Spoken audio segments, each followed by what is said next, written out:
Well, at least I know right away this morning that everything is good. They're slate and gray. It's a good morning. Everybody's where they're supposed to be. Hey, Tux. Hi.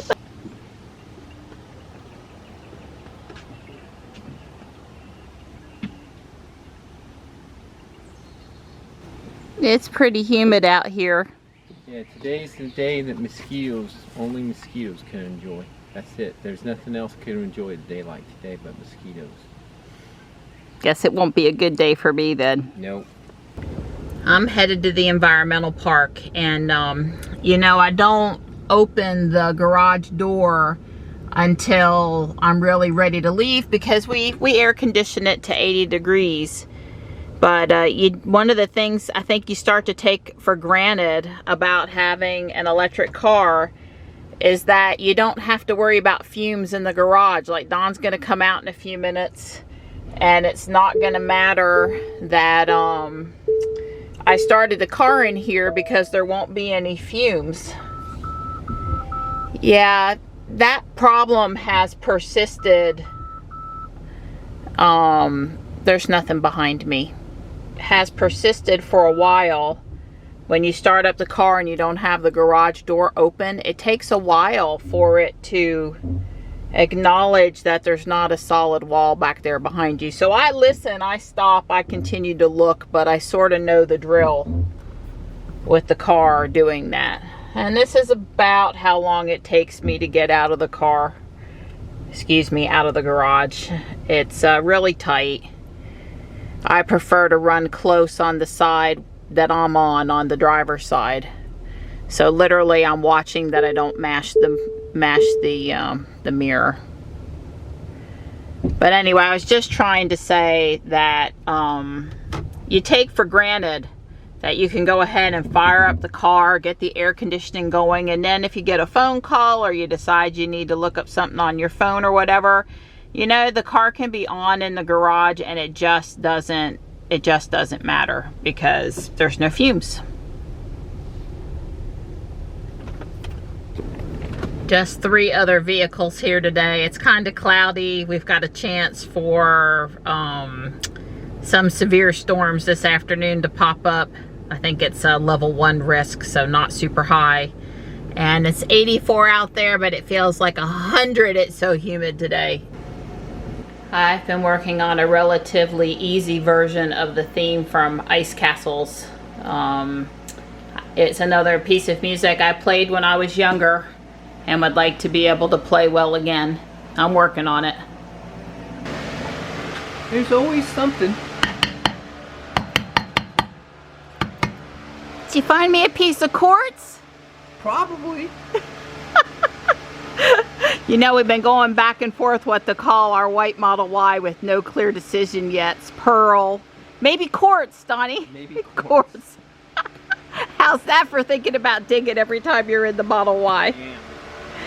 So some of you guys might remember when we lifted up this big cement sun face yesterday that there was a small snake underneath, and we have since ID'd it as a ring-necked snake. Juvenile size is 8 inches, adult size is 12 to 15, so that guy doesn't get very big.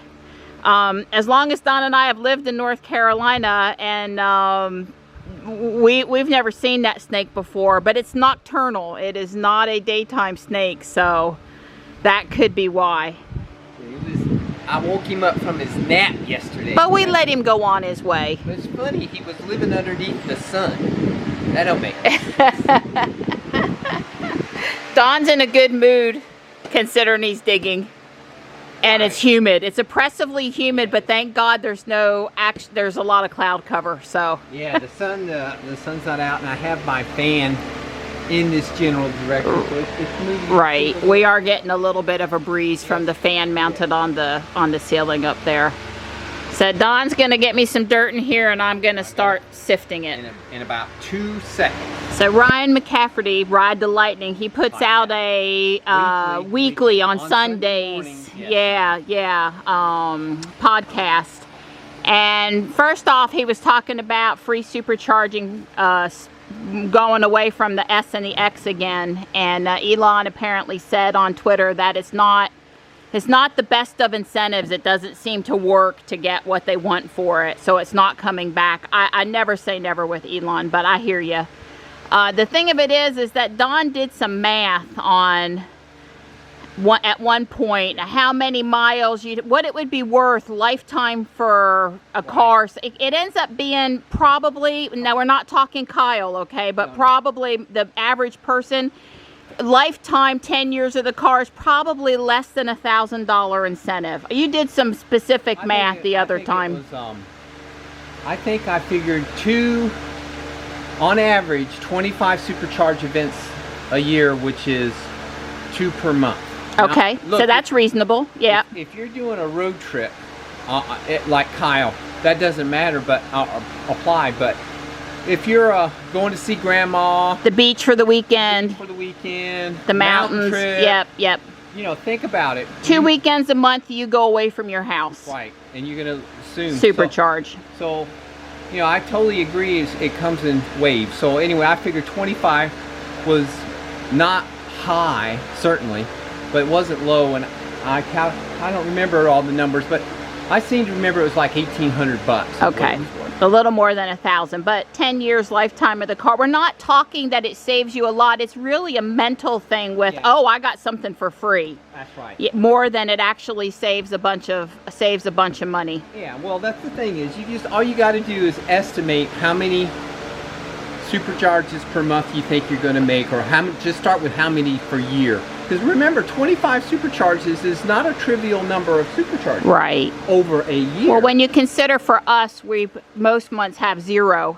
And I was talking about not the 7-minute, 12-minute, 15 is a long supercharger stuff. I was doing the, you know, the 80-90% from 20% or something. I think I calculated 210 miles, which is 3 hours at 70 miles an hour. Right. 210 mile charge, and I was calculating 2.5 miles per kilowatt, 210 or maybe it was 200. I think I did 200 miles, because again, talking averages. Right. And that's how I came up anyway. And I don't remember what I was using, because they had a different price structure back then. Yep. But if you wanted to do it, guesstimate how many charges per year, and then decide, well, I'm only going to charge 25 kilowatts per charge at 3 miles. If you're a Model 3, 3 to 4 miles per event, so that's 100 miles. So you can calculate. So I was doing a little heavy duty. In other words, I figured you would want to go as much as nobody would want to go more than 200, 210 miles. Yeah. Between supercharger stops. And anyway, that's what I did. Yeah. Remember, I wasn't doing road trips. I was doing well, we're going to the mountains, so we're going to stop at this cute restaurant and we're going to charge up while we eat, or something like that concept. Chip or something. Yeah, so now Ryan has moved on to a discussion about a new Model 3 owner said, hey, can't you make my car recognize other Teslas? By the way, she's not the first one to say that, but it continues to be a cool idea. Remember, I like the idea of getting badges for supercharging stops. I think that's with Kyle and Alyssa headed off on their road trip, wouldn't it be awesome if they got to collect a badge at every supercharger on their cross-country road trip? But what I was going to say was, I sure hope Elon already has the ability in the cars so that a Tesla can be recognized as a Tesla somehow. I'm thinking more of unlocking headed into supercharger stalls and protecting supercharger stalls or charging things. It can tell a Tesla has pulled up, it opens the gate and lets you in automatically without a punch code. I'm hoping he's already putting a chip in the car to do that and just hasn't told us yet, because the technology is not out there to use it yet. Because the same sort of technology could be read car to car, assuming that you're not passing by them so fast there's no time to read it. But that is an interesting concept, and I think if he's not, I think he ought to get right on putting that chip in the car so the hardware's there, so we don't have to go back and add it. I don't want to have to go back and add anything ever again. Takes too long for it to come around to Ruby. Wheelbarrow number 1. Now look, this is some nice North Carolina dirt. It's not that red clay stuff. It's really Piedmont sand more so than red clay in almost all of our yard. We got a little red clay, but not a lot. We're right on the fringe of the sand hills here, and so yeah, you muscle it, man muscle it up there for me. I almost went down the hill with it yesterday myself, so yay! One. So now Ryan's talking about the Jay Leno episode, Jay Leno's garage episode on the Model Y. And yes, I know we've all seen it.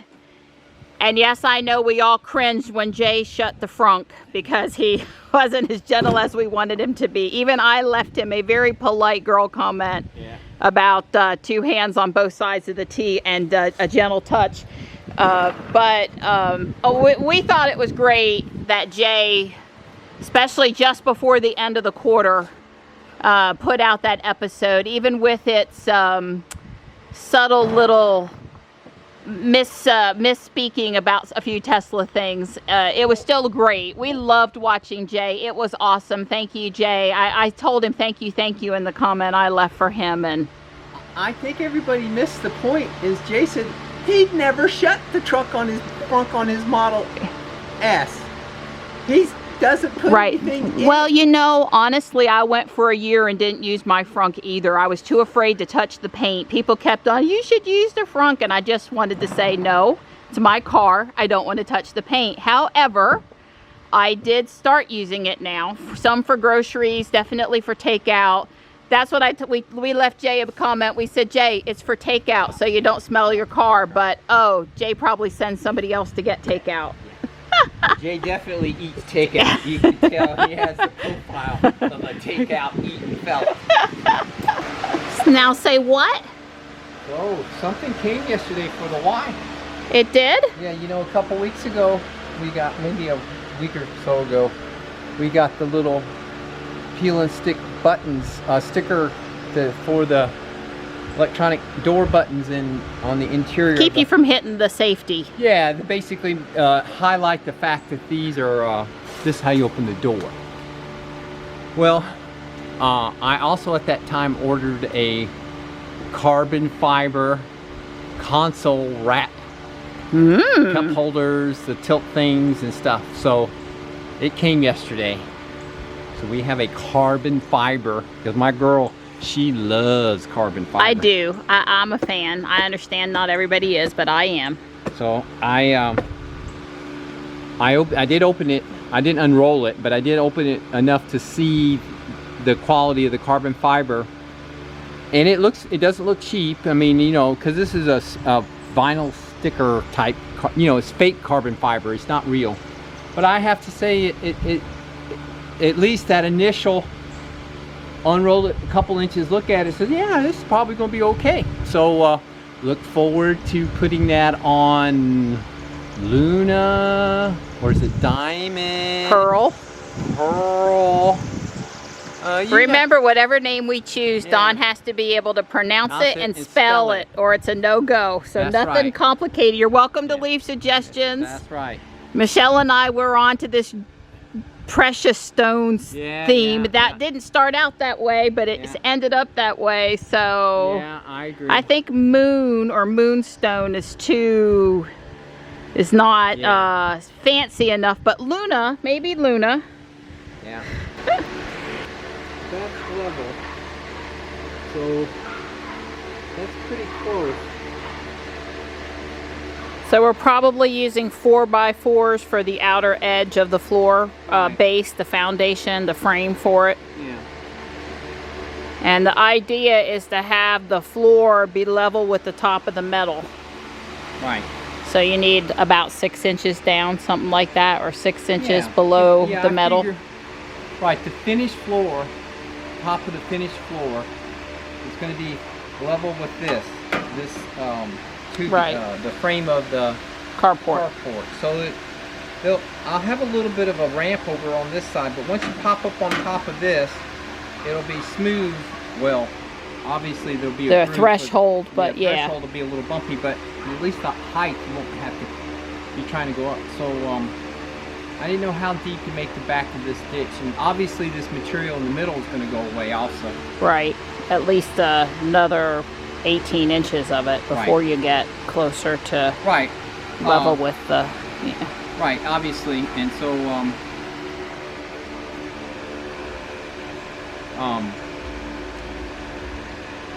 that ditch is closer than you might think to the height. It's probably got to go down a little bit more.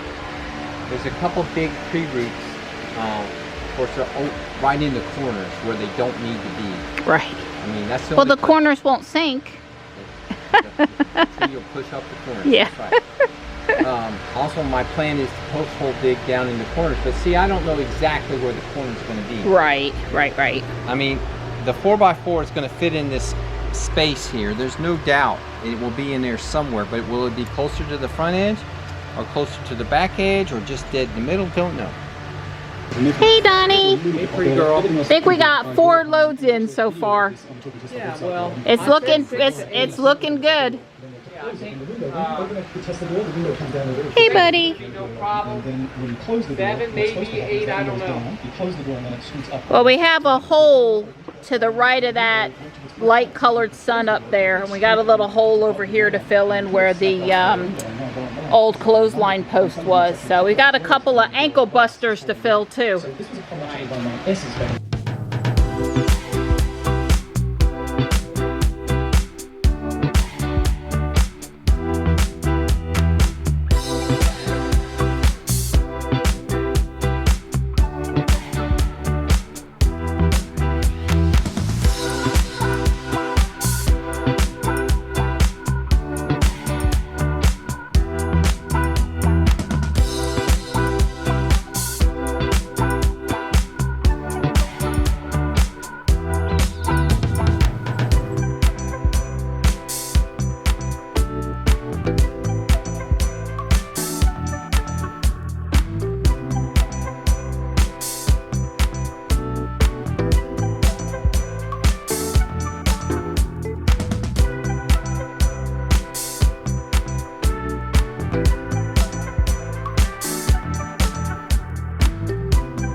I think we did excellent today. Yeah, I used my level across here and trimmed this bank down in the front, so the floor is the finished floor is 3/4, at least the dirt's at least 3/4 of an inch below the finished floor height. So that's the thickness of the plywood. So we still got to dig the cross joist, but that's just going to depend too much on exactly where we put it, where the doors are, because I've got that 4x8 sheet, and then I have a 2x8 sheet that I'm going to cut in half, so the 2 feet will probably be on each end, and the 4x8 sheet will be in the middle.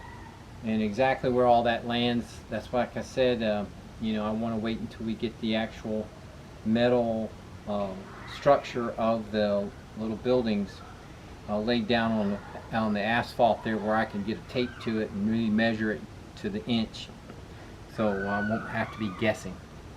Sounds like a plan. In my mind, getting some of the dirt that's over by the brick pile on the other side of the house screened and filled in over here too. Don informed me that I probably can't bring the wheelbarrow up there by myself.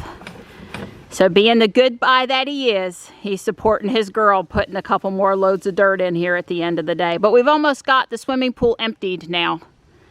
So that's a good thing. I get one more down on that end over there for today, and I will be totally stoked. Yeah. And tomorrow she gets to buy plant. Well, I have to go up to Durham for my mammogram, so maybe on the way home we'll get to stop somewhere. Well, I know this is going to settle a little bit, but it's looking good. It's really looking good, Phil. We put that one load of dirt from the swimming pool that was on the other side of the yard in a hole up there There's one more hole underneath that holly tree over there. That dirt wasn't quite as clean, even though we sifted it. So, but you can see I'm gonna need still more and more to come.